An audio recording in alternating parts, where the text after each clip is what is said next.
Bonjour, je m'appelle Hart et je serai votre guide aujourd'hui pour le tour de le Pointe-Claire Fer.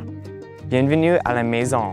C'était construite en 1857 et elle a servi à la maison des gardiens de la fer et leur famille.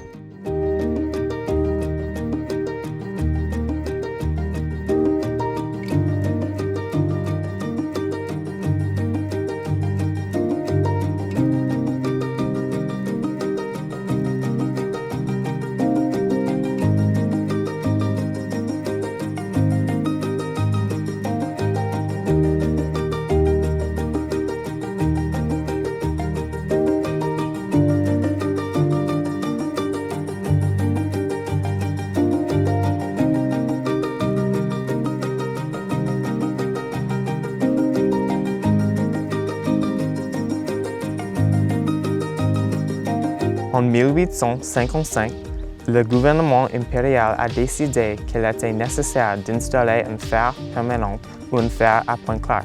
Pointe-Claire a été choisi pour un fer en raison du haut fond situé à environ 2000 de la pointe. Avant la construction du fer actuel, une lanterne de marine était accrochée à une branche de pin près de la plage. La lanterne du marin était utilisée par les marins pour les aider à localiser la pointe et donc les avertir du haut fond. Cela a également donné à Pointe-Claire son nom d'origine, Pine Point. La construction du fer a commencé en 1857 et a été terminée en 1859. Les murs sont constitués de 2 couches de calcaire, une à l'intérieur et une à l'extérieur. L'espace entre les 2 couches est rempli de gravats. Ici, à la base du fer, les murs ont une épaisseur de 5 pieds et comme nous montons au sommet, les murs se rétrécissent à environ 2 pieds d'épaisseur au balcon.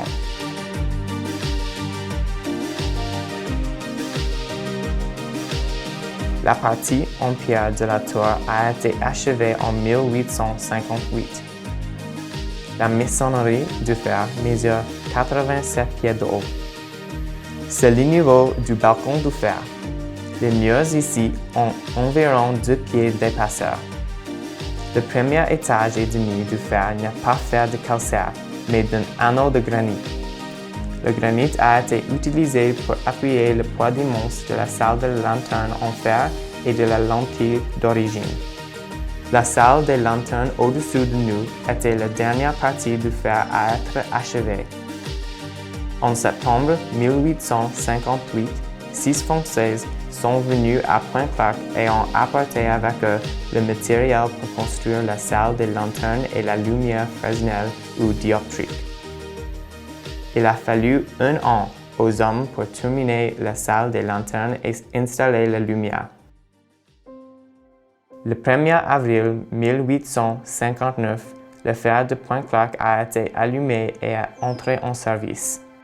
Cette lumière était opérée mécaniquement, fonctionnant donc un peu comme une horloge grand-père, utilisant un système de poids et de poulies. Cependant, comme la lentille tournait à cause d'un système d'horlogerie, la lentille devait être enroulée. L'ensemble du système a été enroulé une fois au crépuscule, puis à nouveau à 2 heures du matin. En plus de remonter la lentille à nuit, le gardien du fer devait également maintenir le reste du fer en bon état de fonctionnement. Ses autres tâches comprenaient le nettoyage et le blanchiment à la chaux du fer, le polissage et le graissage des engraillages et le nettoyage de la lentille, tous les jours. Les nuits d'orage, le gardien du fer devait passer toute la nuit dans la tour pour s'assurer que la lumière ne s'éteigne pas. Bienvenue à la salle des lanternes.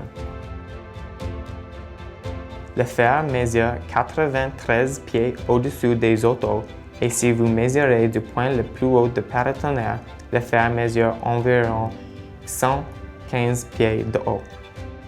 C'est le plus récent éclairage automatique de fer qui a été installé en 2005. C'est le 3e éclairage électrique installé sur ce site. Le fer est assez puissant et peut être vu sur 15 000 sur le lac. La lumière blanche clignote toutes les 10 secondes. Une autre tâche des gardiens de fer était de laver les vitres. Les vitres de fer devaient être nettoyées tous les jours à l'intérieur comme à l'extérieur. Pour accéder aux fenêtres extérieures, les gardiens de fer rampaient par la fenêtre située au niveau en dessous de nous. Sautaient sur ce rebord rouge, puis tenaient la poignée qui faisait le tour de toute la salle des lanternes et lavaient les fenêtres. Ce fer est l'un des 6 fers sur le lac Huron et la baie Georgienne, connus sous le nom de tours impériales. La croyance derrière l'origine du nom est qu'ils ont été nommés d'après l'aspect impérial ou royal des tours. Une autre possibilité est qu'elles aient été nommées d'après le gouvernement impérial qui a financé la construction de ces tours.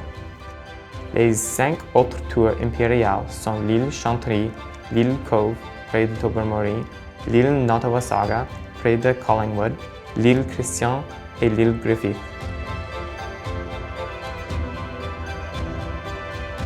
J'espère que vous avez aimé l'affaire de Pointe-Claire et appris quelque chose de nouveau. À la prochaine!